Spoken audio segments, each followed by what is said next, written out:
গতিকে বাৰিষা আহিলে যেনেকুৱাকৈ ভেকুলিবোৰ ওলায়, নিৰ্বাচন আহিলে তেনেকুৱা কথা ওলায়। মই এইটো কথাই কওঁ যে এতিয়া আৱেগৰ ৰাজনীতি নহয়, এতিয়া সংগঠনৰ ৰাজনীতি।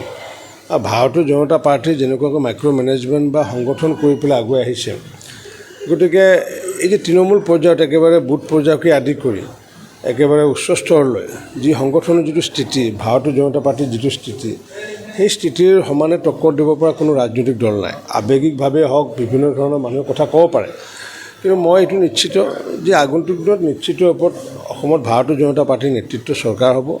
আৰু আজিও মই কওঁ যে 89 চিট অতি কমেও, যিমানে দুৰ্যোগ নাহক কিয়, অতি কমেও 89 চিট পামগৈ।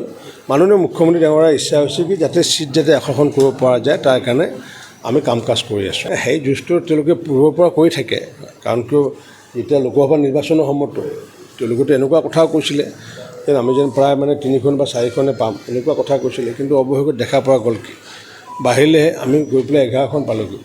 গতিকে গৌৰৱ গগৈৰ যুঁজ ঠিকে আছে। যুঁজ কেতিয়া যুঁজ বুলি কয়, এতিয়া আপুনি 80 পালে, মই 20 পালোঁ, সেইটোতো যুঁজ নহয়।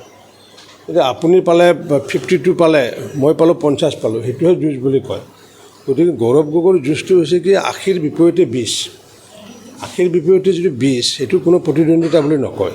আগ্ৰহী থাকিবই, সেইটো থাকিবই লাগিব। সেইটোক মই যুঁজ বুলি নকওঁ। যুঁজ বুলি ক'লে আচলতে হ'ব লাগিব যে 52/50 বা 48, সেইটো হ'ব লাগিব। কিন্তু গৌৰৱ গগৈৰ যুঁজটো হৈছে কি 80ৰ বিপৰীতে 20ৰ যুঁজ।